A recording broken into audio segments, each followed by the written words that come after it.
Kaixo, Gorka. Biba, Gorka. Arratsaldeon, ongi etorri. Zer moduz? Oso, no? Zuekin eta beti plazerra. Gozia da eskerrik Gorka, asko baina beti etortzeagatik. argazkitan jartzen du arpegioa la de... Baina bakarri azket bi John Wayneena eta Clint Eastwoodena. Bi bertsio horiek dituzu? Bai, deketola eta simpatikoarena, baina biak ezurrak, baina, bueno. Gu hor saiatuko gara Gorkarena ikusten, Gorkaren begira ikusten. Eta Gorkak musikaria izaki gaur onerako bidean zer entzun du, kotxean? Ba, normalean, garbitu nahi dudanean Johann Sebastian Bach entzuten dut. Garbitu nahi Bai, duzunean? Brandenburgoko kontzertuak maiz entzuten ditut, bai. Ados. Ona. Eta gaur hori entzun duzu? Bai. Ongi. Behar bada zu klasikoari, musika klasikoari lotuagoa zaude, baina zuk ere izango duzu zure guilty pleasure-a, ezta? Zer da aitortzea? Nik eske termino medioik ez daukat. Eta pasatzen ez Johann Sebastian Bachetik Sex Pistolsera o Ramonesera. Bai. Rantxerak eta horrela?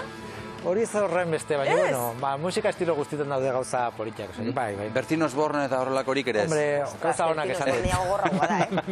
Bai, Metallica adibidez. Metallica ere bai. Metallica ere bai. Bueno, songi guri gustatzen zaiguna da zure azken lana, Flamenko etxea bi, zer aurkituko dugu lan horretan, Gorka? Ba, niztazun pilo bat, ez, lehen hortaz hitz egiten nahi ginen, da musikarloan ere bai, etiketak jartzea ez da niri gustatzen zaidana, ere bai, edo nire bizitza musikalean egin dudana, ez?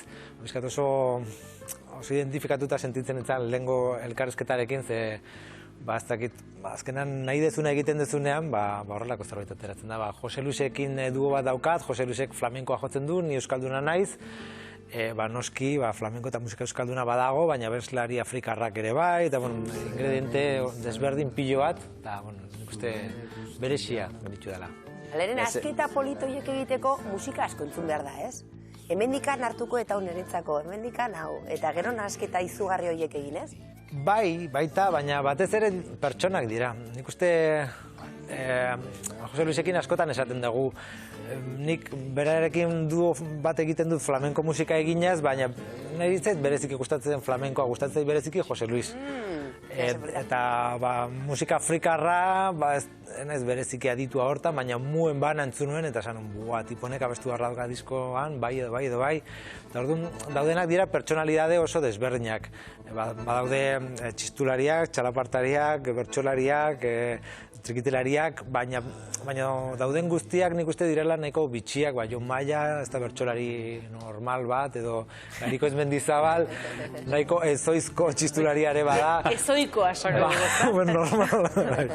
Baina hori baino gehiago, etiketak jarri baino gehiago, dira pertsonak, dira lagunak, eta azkenean bizitza oso motza da, eta beti proiektuetan ni saiatzen ez oso gustora nago jendearekin proiektuak egiten, egoiztuamente ez, hori da nahi dutena, jendearekin, gustora nago jendearekin ondo pasatzea ez, eta zortu hori dagoet. Beraz, Jose Luis Montonen flamenkoa, zure musika, zure euskal musika, munduko beste musikekin hor denak eltze batean sartu dituzue, eta horrelako nasketa bat egin duzue. Zer dio kritikak? Zer diote entzun dutenek? Oantxe, oandela gutxatera dugu, eta kritika idatziak oraindik ez daude, baina lehenengo diskarekin, izugarrizko kritika politak euki genituen. Jose Luis, nik uste dela, historia guztiko flamenko gitarrista, 5 edo 10 gitarrista honen eta ikon artean badagoela. ECM munduko world music disketxe nagusiarekin, Chick Corea edo Keith Jarrett edo musikaria hundiek grabatzen duten disketxarekin grabatu duen estatuko musikari bakarra da. Eta da oso flamenko jole bitxia edo beti gustatzaio gauza oso desberdinekin fusioak egitea, Ara Malikanekin 15-20 urte daramatza jotzen, oso tipo bitxia da. Orduan, zer aurkitu daiteke, ez dakit jendeak entzun dezala eta behaiek esan ezatela. Eta kritikak, generalean, horrelako ingredientea jartzi dituzunen, kritikak normalean onak izaten dira. Ikusiko dugu orduan aurrepen txikitxo bat? Biok elkarrekin jotzen, ea jendeak zer dioen? Hauze da, Flamenko etxea bi. Beti zure.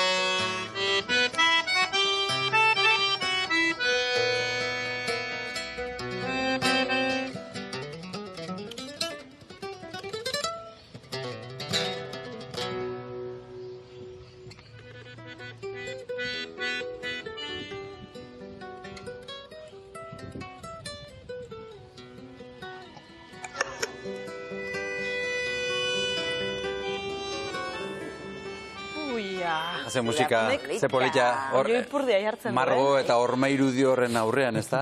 Atzean koloreak eta aurrean zuek. Bai, Okuda da atzeko artista, mundu guztian margo desberdinak egiten ibiltzen dana. Eta horkoa nire alaba txikienaren eskola da, eta konbentzitu genuen Okuda, mundu guztitik ibiltzen da, baina konbentzitu genuen hor margo hori itxeko, eta oso harro gaude, hor utzi dugulako betirako horrelako obra bat. Eta nun grabatu, bideo txiki bada mobilarekin grabatutakoa, Instagrameko reel batentzako, eta hor ikusten kuriosoak gelitzen dela, ez? Bai, horixe. Oso polita. Oso kritikak eta etxean ze komentatu dizute? Ze disko berria ateratzen dugunean etxekoak nahiko zorrotzak izaten dira. Etxean nire pareja musikaria da, baita kontserbatorio irakasleare bai, eta ezerk ez du harritzen, ez?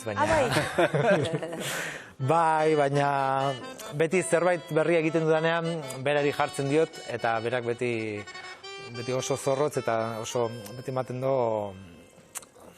oso serion hartzen du beti esatidan guztia, eta berak okeia eman arte ez dute zerrateratzen, beraz berak okeia eman du bai. Bueno, Jose Luis Montoren esaldi bat aurkitu dugu, eta honela dio, musika guztia arimatik eginda dagoelako, elkar aurkitzea saiestezina da. Batzatoz horrekin? Bai.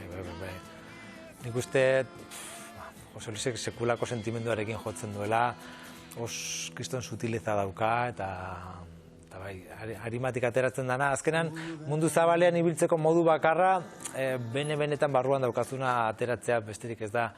Imposturekin zerbait egiten saiatzen zarenean, notatu egiten da. Orduan, bai, munduan ibiltzeko modu bakarra, sinceridadearekin ibiltzea da, ez? Edo bakarra ez daki, baina honena bai. Musikan eta arlo guztietan. Bai, Jose Luis Montonari gara aipatzen, biok hor sekulako bikotea uztarri berean egiten duzuena, baina musikari gehiago ere batzuk aipatu dituzuzuk, ez? Baina Oreka Teixa, Gariko Izmendizabal, Txistularia, Zumarragako Trikitixa, Odei Lizaso, esan dezagun ongi inguratu zarela eta etxe bakoitzeko honenarekin egin duzula disko hau. Bai, denek izugarrizko ilusioa egin diate, bereziki, Zumarrako Trikitixa da, Euskal Herriko Trikitixa talde zaharrena edo, eta nera eta behaien familia elkarte berdinekoak dira, eta beti uki izan dugu kriston gogoa zerbait batera egiteko, eta azkenan hemen izan dira. Jon, lagun minak era, eta 6 urte eramatzagu, tipitazap ematen dugu, eta Oreka Teixarekin, sekulako admirazio mutua dago, edo sekulako feelinga pasada bada. Gaina Mikel topatu non, lehenengo aldiz, Frankfurteko aeroportuan, biokin doazen beraz egon Greziara jotzea, eta nini joan, beste toki batea jotzea, eta aeroportun, euskalduna zea, ez? Zure bai, hasi ginen hitzeite, musikaria, nire bai, eta horrela ezagutu ginen, eta geroztik oso lagun minak era. Eta zuaritzara hor grabazioetan zuzentzen, ez da? Zuzendari lanetan. Zuzendaria zuzentzen. Zuzendari bat zuzentzen ari zara hor. Bai, gustatzen zait detaile guztien gainen egotea, eta oso horreza izan da, Gariko Izmendizabal artista handi batekin zingo dio, zera gutxiko dio, ez? Baina nahi gabe egiten dut hori detaile guztien gainen egotarena, ez? Kolaboratzaile euskaldunak aipatu ditugu, baina atzerritarrak ere bai, esate baterako musikari afrikarrak Pirutxi, Apo eta Mu Embana.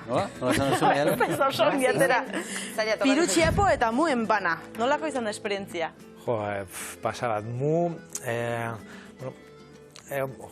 historia pizka dramatikoa da, Jose Luisen, pizkat ez oso dramatikoa. Jose Luisen aurreko pareja hiltzan derrame zerebral batez piztinan bere besoetan. Dela 4 urte.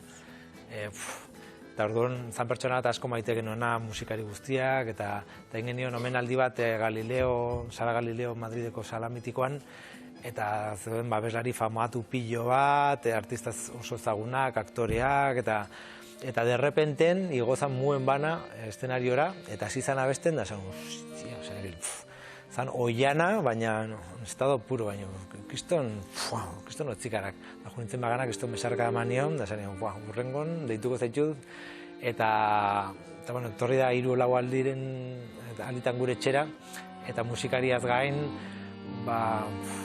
gehien ikasieten pertsonetariko bat da, oso afrikarra, baina afrikarra, beste filosofia batekin, baina ez da bat urte azkezu, Europarrak beti gauzak kuantifikatu nahian, baina ez importa, nire aitak iskribatu nindunetik, ez da bat urte pasadie, baina etxen komentatuko zen duten, iskribatu zintugunean, 6 urte zen ezken obi edo, ez dakit, ez dugu gauza zeiten etxen oso tipo autentikoa. Pirutxiapo berdina grabatzen eginean Madriden gauza bat, da beraz altzan Las Hijas del Sol taldeko abeslaria zen, eta oso modu naturalean atera zen berarekin kolaborazioa, eta gero flamenkoaren partetik Sandra Carrasco, gaur eguneko flamenko hauts ezagunetarikoa, Roko, Tu cara me suena, edo Antena 3eko talent show-iteko irabazla kriston musikazoa tipa, eta oso Jose Luisen kriston admiradora, eta oso famatua izan nola mediatikoki, kriston guztoz etorri da, eta gero musikari flamenkoak, Juan Carlos Aracil, flautista, Odei Lizaso, Toni da Cruz, bajista brasileñoa, kriston jende pilloa, momentu baten. Baina hori, bakoitza bere gauzatxoa jartzen, da azkenen uste gelitziala oso gauza bereziak. Eta Zumarrako trikitixa. Jose Luis Montonekin flamenkoa etxearen lehendabiziko partea ere aurkeztu zenuten, eta baditugu bideotxo batzuk, lehendabiziko aurkezpenak nola izan ziren, begira.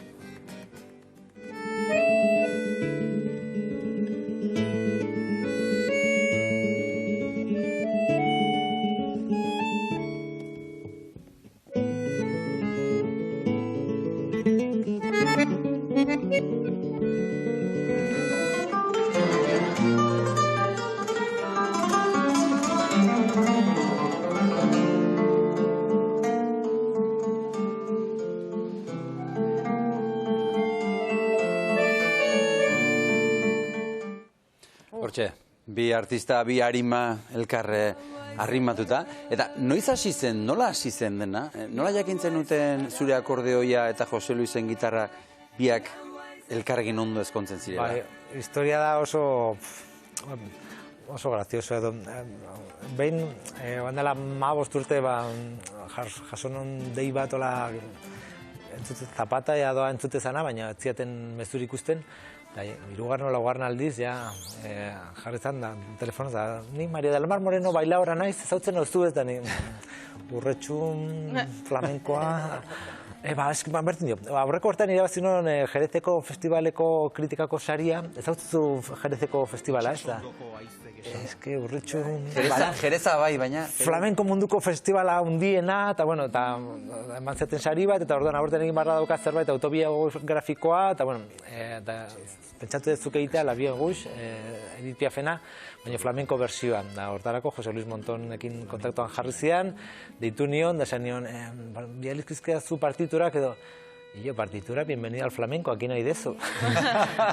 Eta, jo nintzen Madridera, Amor de Dios Flamenko Akademiara, ni urretxu harra, eta dena flamenko jendea, eta amatezan kamara okulta betako programa bat, nian jarrita, eta gaina, lauretan gelitu bageina, laurak eta 10, da laurden, da tipa etzan azaltzen, eta 20, eta 28, ni deika, baino etzian hartzen. Hori ere flamenkoa da, ez da? Bai, eta derrepenten azaltzea tipoan, da nila hori broma bazalako, eta, barkatu, Ni arma. Metroa bakizu, eta asizan jotzen da, maite minutak gelitu nintzen, eta hori, gero Jerezea joan ginen aste bete, ez zen bizitzako esperientzarik politxenetaikoa, hijituz beteta, oso kultura desberdina, eta hartzeziaten, emakume hijituak hartzeziaten, ai, el niño del acordeón, noa? El niño del acordeón. Borrokatu egiten zuzian, behaien arten, ni, behaien etxera eramatagatik, da gauero, juten nintzen, tipo desberdin baten etxera, eta gero juerga, hasta kinongoko bazulora, flamenko antzuten, dantzan, juergan, musikan kalean dago, izan zen aste bat, baino magikoa. Eta, Jose Luisan bertako zuzendaria, eta hori bukau zen, kasta guai, imarko dugu beste zerbait gehiago, eta nahi dezuna, eta ja hortik hasi zen, hori ondela 6 urte, da hondik hitz egiten gehan, Pentsa,